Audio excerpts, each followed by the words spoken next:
You're listening to The Art of Imperfect Adulting. I'm your host, Amy Stone. Here, I share stories from real people navigating the adventure that I call adulting. Are you ready? Me too. Let's do this. Hello, friends. So, in this episode, I'm going to introduce you to Missy Toy Ozeas. And we talk about how her life changed one day when she clearly heard a message. All right, now, so I just want to say that if you heard me say that, said to yourself silently in your head, oh my God, what? What even is that? What does it mean? And I don't know if that's for me. I got you.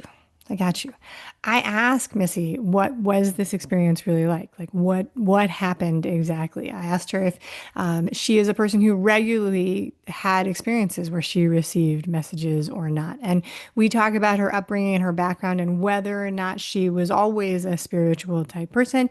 We also talk about how her life changed after this experience. So if you're curious, I think you're going to love this. And so let's get to the interview.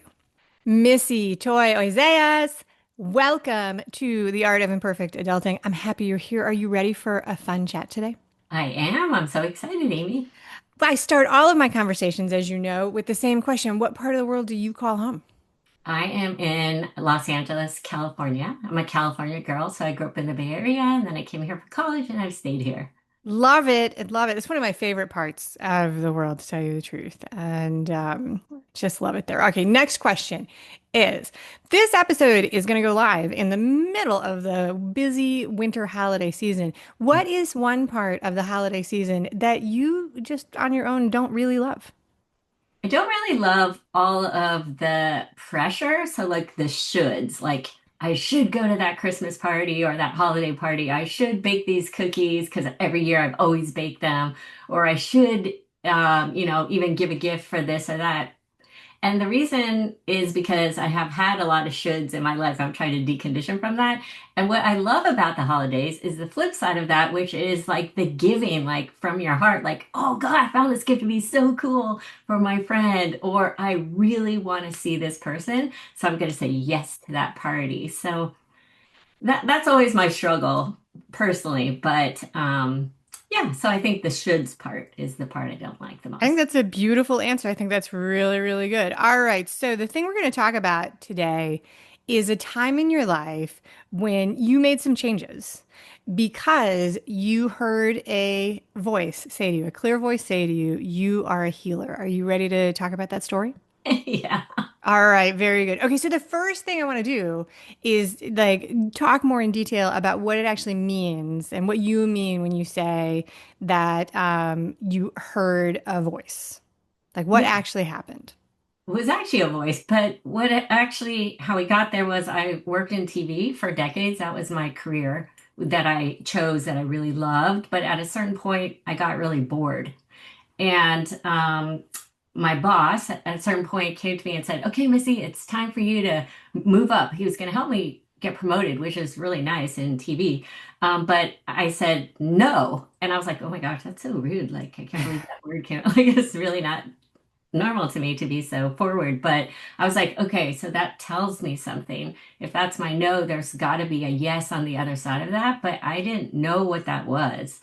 And I had, when I was in my 20s, I had meditated a lot before I got married, and I had dropped off when I got married. I had kids, I didn't do it anymore. But I remember the way that it made me feel, and I remember feeling really connected to my intuition.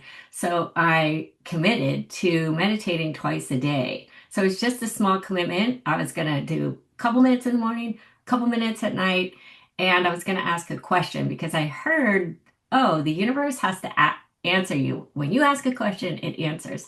So I was like, okay, I'm going to ask for help. So I just sat down literally every morning, every night, and I said, show me who I am. Because I knew it would have the answer if I didn't have the answer.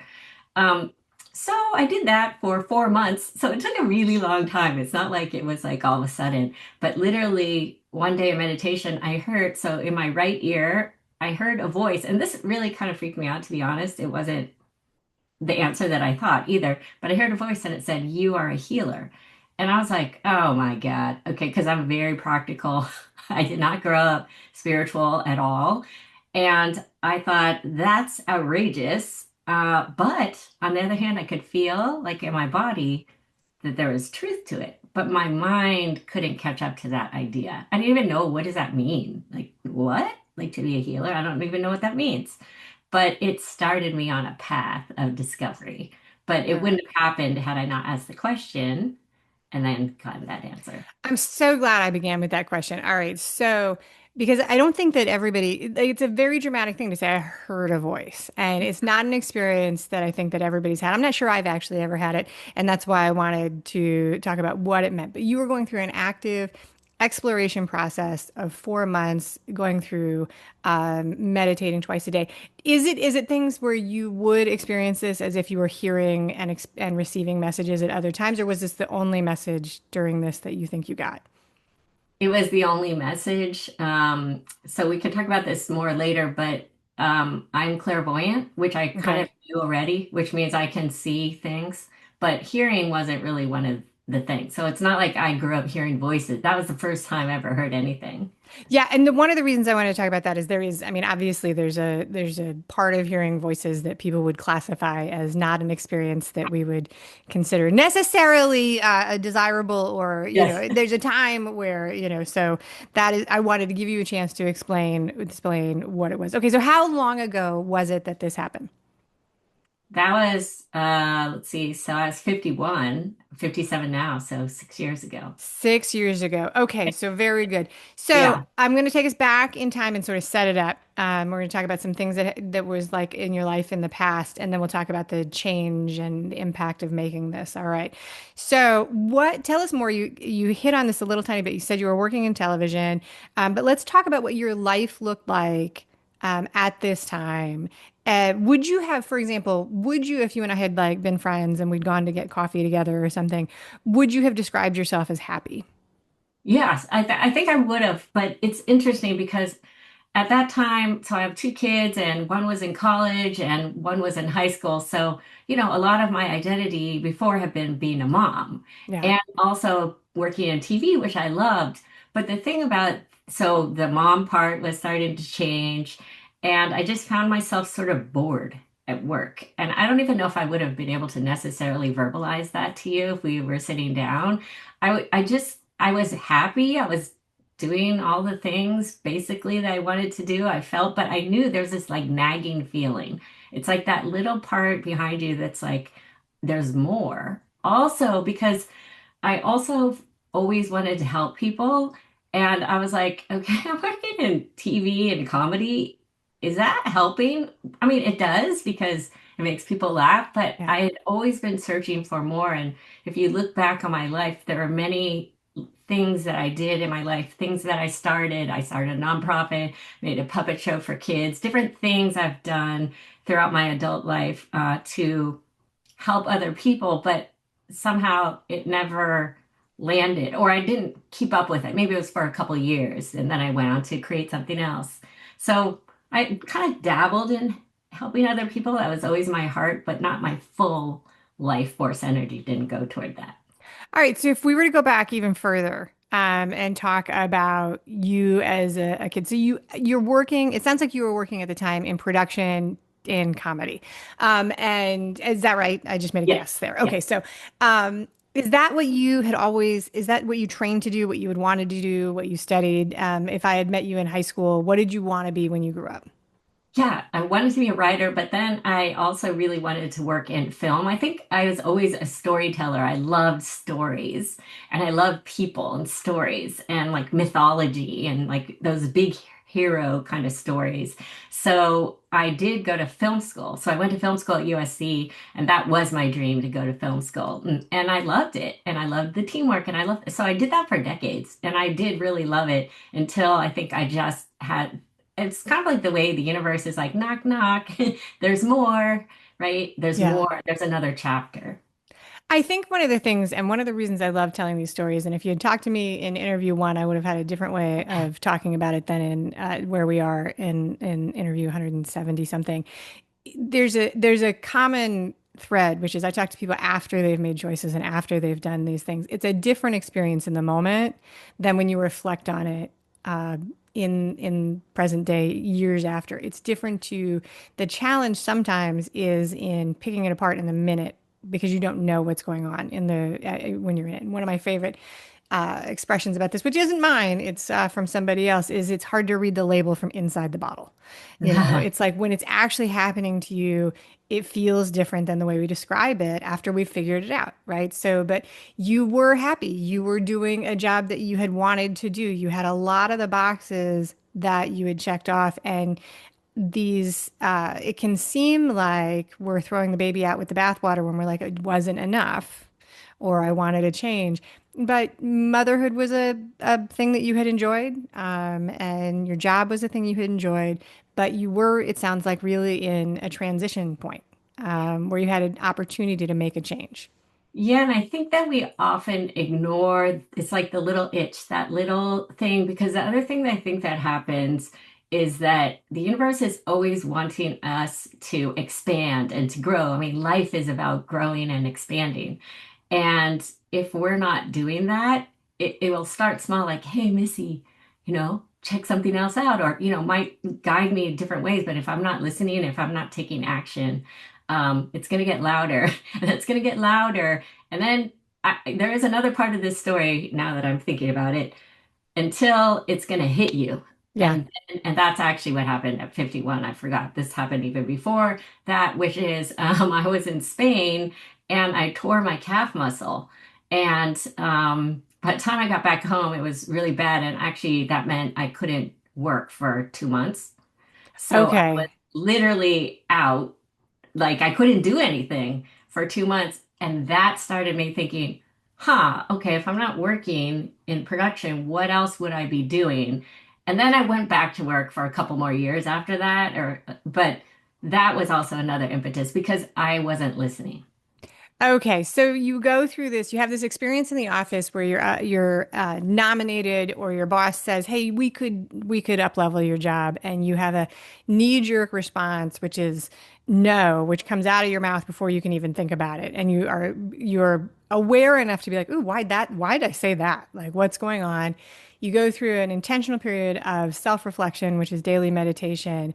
And so you're reflecting, but now looking back, you can remember that there were other signals. And a lot of people do describe this experience that if you don't pay attention to the first signals that you're not following your true path, it's like they get stronger and more obvious and like a two by Yeah, four in the forehead kind of thing. Which is not to say, because the criticism of some of this work is that we don't call in horrible things to our life. Like, no, so like nobody's asking for a car accident or anything like that.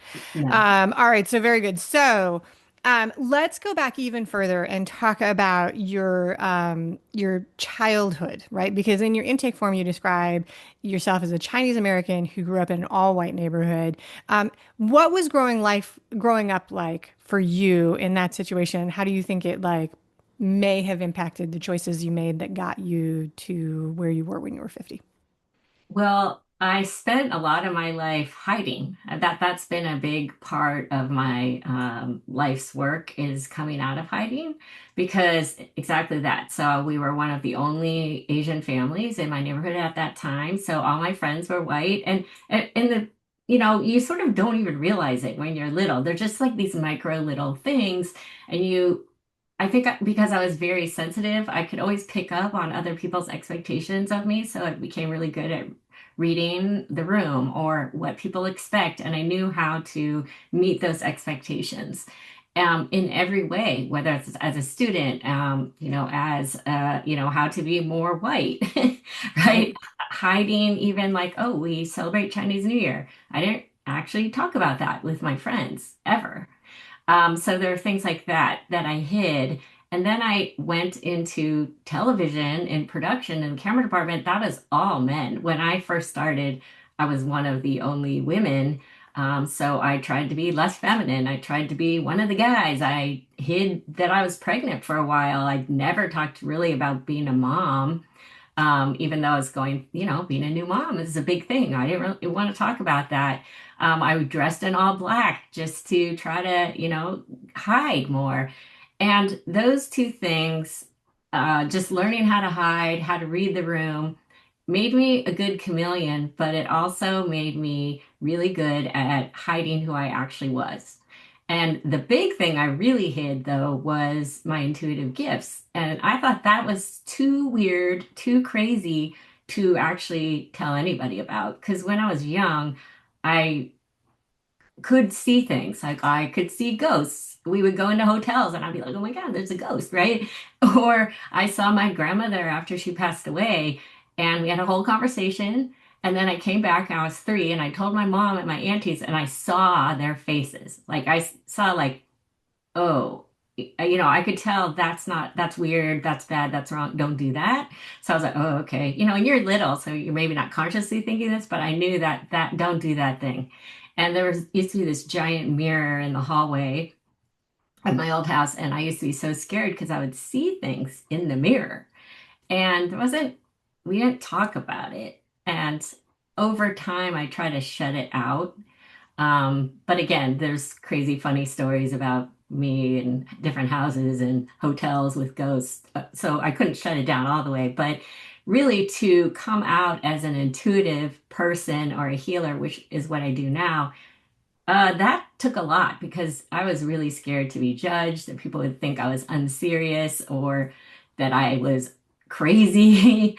Yeah. So there's a lot of work that I had to do to be seen because I had spent my whole life hiding. And the hiding, correct me if I take the wrong jump here, but there's the hiding and the masking, which is what I call it when we show up in a way. You use the word chameleon, but when we intentionally or unintentionally show up in a way to fit in to a Yeah. situation, right? Which is not always a bad thing to do. If you're walking into a bank and you're asking for a loan, dress the way the bankers do, right? Yeah. Because you want the loan, right? So it's not always a bad thing to do. But when we do that, and we do that, sometimes the root of that is creating safety for ourselves. Would Oh, you yeah. say that that's what, so, and that's not a bad thing. That's No. not a bad thing, but it is often or occasionally or sometimes or can be a disconnection between a true identity of ourselves and how we're showing up in the world, which can cause, sometimes can cause big chasms for people in the future. Okay, so your family growing up was not spiritual at all. This was not, there were no energy spiritual thing. Because I like, so I was just curious about that. Like, so, Yeah, not at all. Not religion either. And I was kind of one of those kind of funny kids where I asked my mom, so we didn't grow up with any religion. And my friends were either Catholic or Jewish, most of my friends. And they would go to catechism. And then my other friends would go to Hebrew school. And then on Wednesdays, I would walk home by myself. And right, right. I would say to my mom, why don't we go to church? And she's like, we don't go to church because volunteering is our church. So I come from a family who did a lot of volunteer work and helping other people. So to my mom, which to her credit, like I get that Yeah. idea, that theory. So, so we grew up helping a lot of people. And that was my parents' belief. But I would ask her to drive me to different churches and drop me off when I was a kid because I was fascinated by religion and God. And Yeah. I think it's kind of maybe strange, but that is who I was when I was a kid. Well, you said that you enjoyed stories and you enjoyed mythology. So I don't think that's a big leap as an adult to look at it because the religions are a lot of ceremony, a lot of churches and temples, and they can be gorgeous. The mysticism and the performance and the music, and it's a full sensory experience. So I think the curiosity is natural. I think there's many people who enjoy theater who also enjoy the performative aspects of a variety of religious ceremonies because they can be gorgeous. And I think your parents deserve credit that they allowed you to participate. And they're like, sure, check it out, Yeah. go do it. I think that's really interesting and really good. Okay, so let's come back to the day where you hear the voice. And you're meditating and you know that you're doing some introspection. It sounds like you were aware that there was a possibility of big change in your future. The shift to empty nesting is a well-established transition for midlife women. So you were aware that that was coming. You hear the voice. What actually changes at that point? Well, I could feel on my body that it was true, but my mind really, I had way too many beliefs about what that meant. And also, I didn't actually know what it meant, right? But I also had these preconceived notions. So I kind of just sat on it. Like I didn't really know what to do about it, other than I felt this impetus inside to explore it. So I think it started with a curiosity, like, what does that mean? What is a healer? And that is exactly when all these synchronicities happen. And I think this is often kind of, it's almost like a game. It's like we watch for those synchronicities and then we just get curious about it and we take a step and we explore. So what happened is I just found a podcast that was an energy healer who was a mom just like me. And she seemed very approachable, not like woo woo or anything. She was, I mean, I saw pictures of her. She was just like, as a mom. And I thought, oh, and she talked about how she healed her anxiety. And I was like, wow, that's really interesting because my daughter also has anxiety sometimes. And I thought, God, what if I could help my daughter, right? What if I could help her? That'd be so cool. So I just listened to her podcast. And then after a while of listening, and so I found out what an energy healer was through listening to her podcast. And then I don't know, a couple months in, she announced that she was starting a new program where she was going to teach you how to be an energy healer. And I thought, wow, I should do that. So I looked it up online, and it was like at the time it was like $2,000, and I was like, okay, I don't know if I'm that interested. I don't know. That's like a commitment that I'm not sure if I'm ready for and if I really want to do that. So I didn't do it. So I went through a whole nother season of my TV show, and then we go on hiatus, and TV shows go on hiatus, so you have a couple months off. So I had a couple months off, and I did kind of. So now I'm trying to listen to my intuition more. So I kind of was like not heard like a voice, but I could just, it came into my mind. Go back to her website and check it out, right? Like maybe, I don't know, just see, did the price change? When is it starting? So I went there and I saw it and it said the doors are closed. So I was like, oh darn. So I emailed her and I said, oh, when is it opening again? Your course. And also, how much is it, right? And she wrote me right back and she wrote, we're starting next week and I will gift it to you for free as long as you pay it forward. Holy cow. Okay. So that's an amazing story, but I want to give you a chance to explain for anybody who doesn't know and isn't familiar with what do you mean when you say a synchronicity? To me, a synchronicity is anything that is like something unexpected and something that you were either wishing for or didn't know that you needed that comes to you and you're like, ding, oh, that's just what I needed. That's just what I needed to hear. Or that's the gift. You can almost think of it like a little gift. Like, here is the thing, the key that you didn't know, your next step. It's like Okay. always has a feeling of surprise, but you also know inside like, oh, it's like it has this feeling in it like, oh my gosh, like, wow, how did that happen? And it's kind of the way that we know, oh, we're really always supported. And I don't Okay. know who that is. That could be God. Some people call it that. Some call it the universe. I don't know. I don't even know. But Yeah. it's we're not alone is sort of what I feel. All right. So the other thing that I want to give you a chance to explain, because we're going to talk about this, the word has come up a little bit. Some of the people who are listening to this and watching this will already have an idea of what this is, but not everybody will. Tell us what you mean when you say energy healer. Yeah. Like, so go ahead and pull that out and explain. Yeah. Okay. So, okay, granted, this was weird for me too, but quantum physics will tell us, and we can look this up, that the whole world is made of energy. So our bodies, right, they look like they're solid, but they're moving particles of energy. In fact, everything is 99.999% made of moving particles of energy. But what most of us don't know is our thoughts, our beliefs, our emotions are also pieces of energy that live in the body and in our energy field. So we have, I always think of ours like an egg. So our physical body is like the yolk, and then the white part of the egg is our aura. And you might say aura, okay, that's kind of weird, but it is actually proven that we can measure, like a plant has an energy field any living creature has an energy field. So we call it an aura. So that's like the white part. And then there's actually like a aura filter. That's like the outside, it's like the eggshell. So my work is to work with the energy in your body and your field. And I work specifically with beliefs. So I can, if I ask the right question, I could ask anything. So I could say, like, we could say, "Hey, Amy," and we would talk to your guides. We see it in your body. What is the reason? I don't know. Okay, let's just make it up. What is why is Amy, okay, I'm still making this up, but why, I don't know. Do you have something? I don't know. Like, so, but yeah, so, Okay, go ahead. we'll say Go. another person. So we could ask, so some of my clients are working on like, I don't know my purpose, right? Okay, there we go.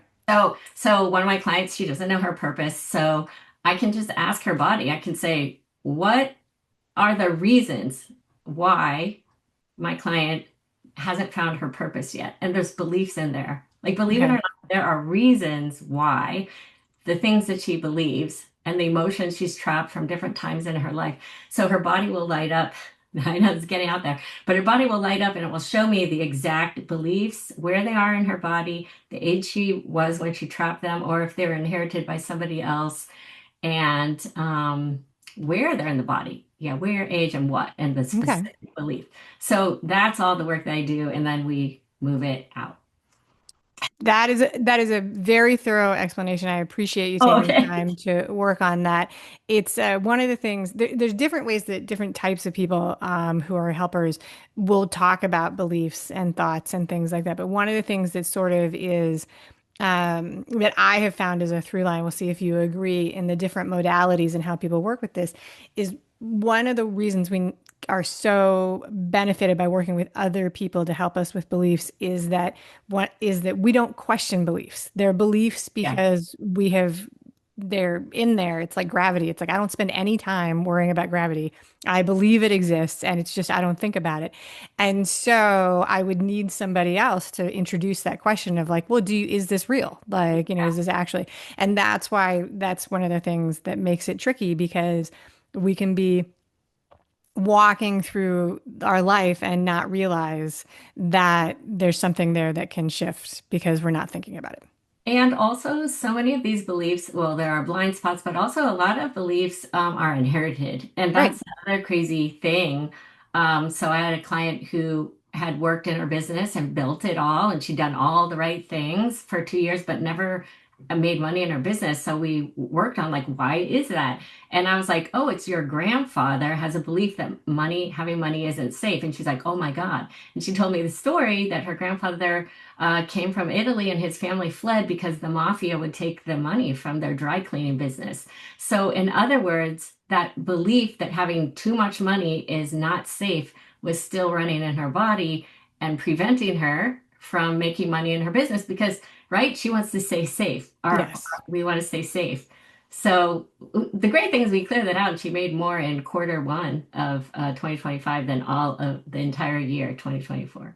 That is an amazing story, and okay. That is very cool. All right, so what? So you find the course, you're experiencing the synchronicities. I love it when people get courses gifted them for free. That is such an enlightening thing. Okay, so what you talked about the fact that your family was, I always get this mixed up, secular and non, but your family was not religious and not energy based. What Yeah. was the reaction to the people within your circle, your husband, your kids, your friends, like all of these things, when you finally began to bring this new version of yourself into the world and tell people you were an energy healer? How did people react?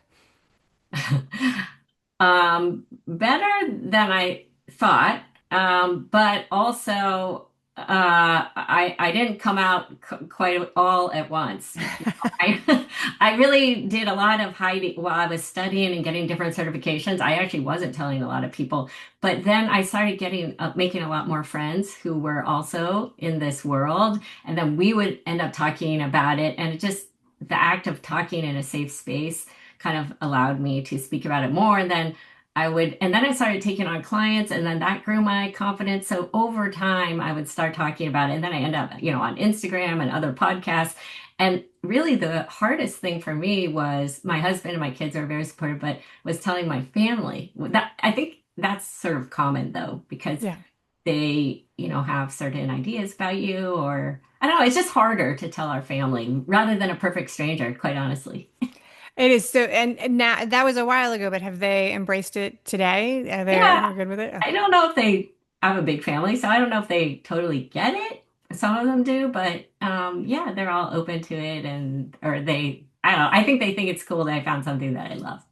Well, and yeah, that's very true. I think that probably many people listening have jobs, not even energy or jobs where their parents or their grandparents really do not understand what it is that they're doing, just because it's so very, very different. So, if you have a parent who's an artist and a child who's an engineer, they may not Yeah. actually understand what the other person is doing, but love can be different. All right, so we're going to begin to wrap this up. We've talked a lot about the fact that this change led you to go from being in production and television comedy to an energy healer. Tell us directly, what you do and how you help people today.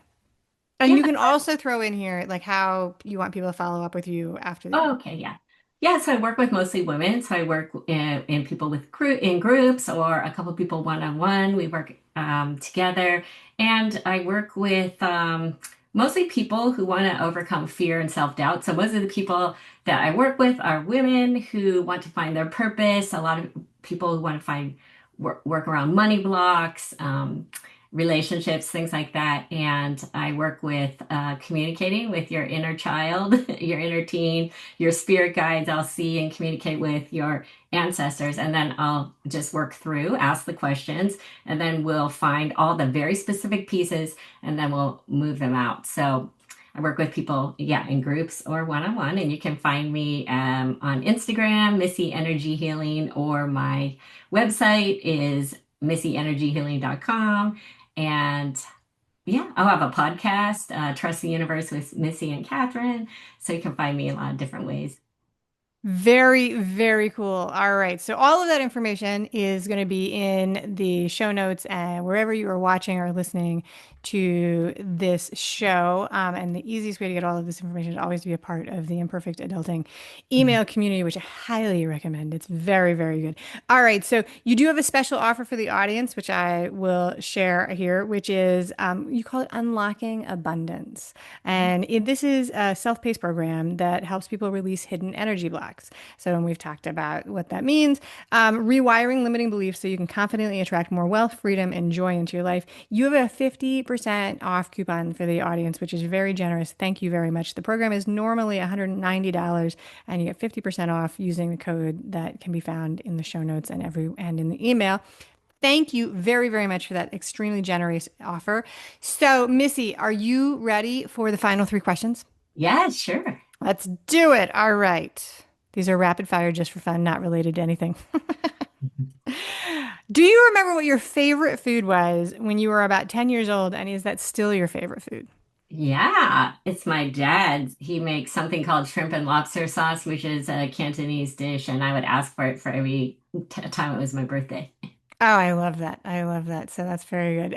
Lobster sauce is not always on menus when I go places, but there's somebody in my family who will ask for it off the menu. They'll walk in anywhere and be like, "Hey, do you make lobster sauce?"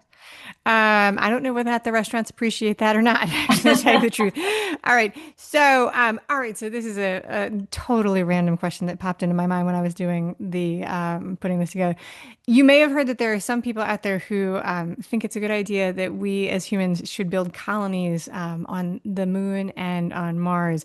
If you were offered a chance, this is an imaginary situation, right? So Yeah. you have to separate yourself from like the reality of like right? But so if you were offered a chance to go and live in a colony in space on the moon or on Mars, do you think you'd want to go or not?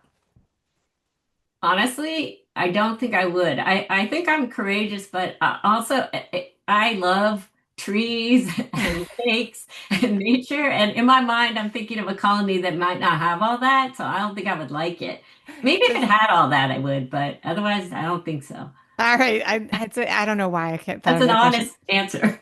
No, well, it was a bizarre question, so I appreciate you humoring me with that at all. Last question. Do you drive a car? And if you do you consider yourself a good driver or not?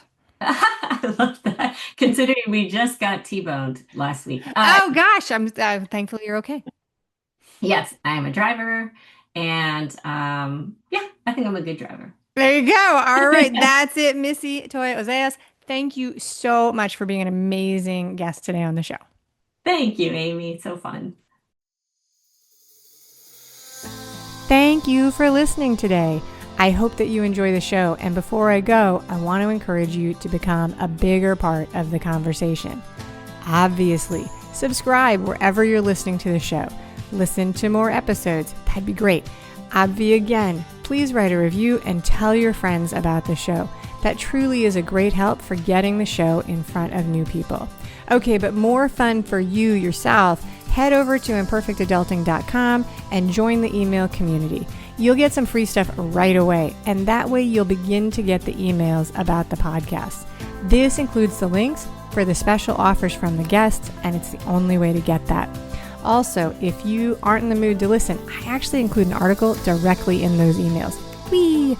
Now, if you love this and you crave more time with me, Amy, as a coach, a mentor, or just adultier adult, numero uno, check out The Village. If you have a story you want to share with the listeners, I'd love to hear from you. I have an open application. Just let me know you want it. And that's a wrap for today. Until next time, remember, the journey is the destination. Ralph Waldo Emerson said that, not me. Well, until just now, I did just say it. But what I want you to hear today is that if your adulting journey isn't going the way you expected, that may not mean that you're lost. It may just mean that you're on your way. This is Amy Stone, signing off.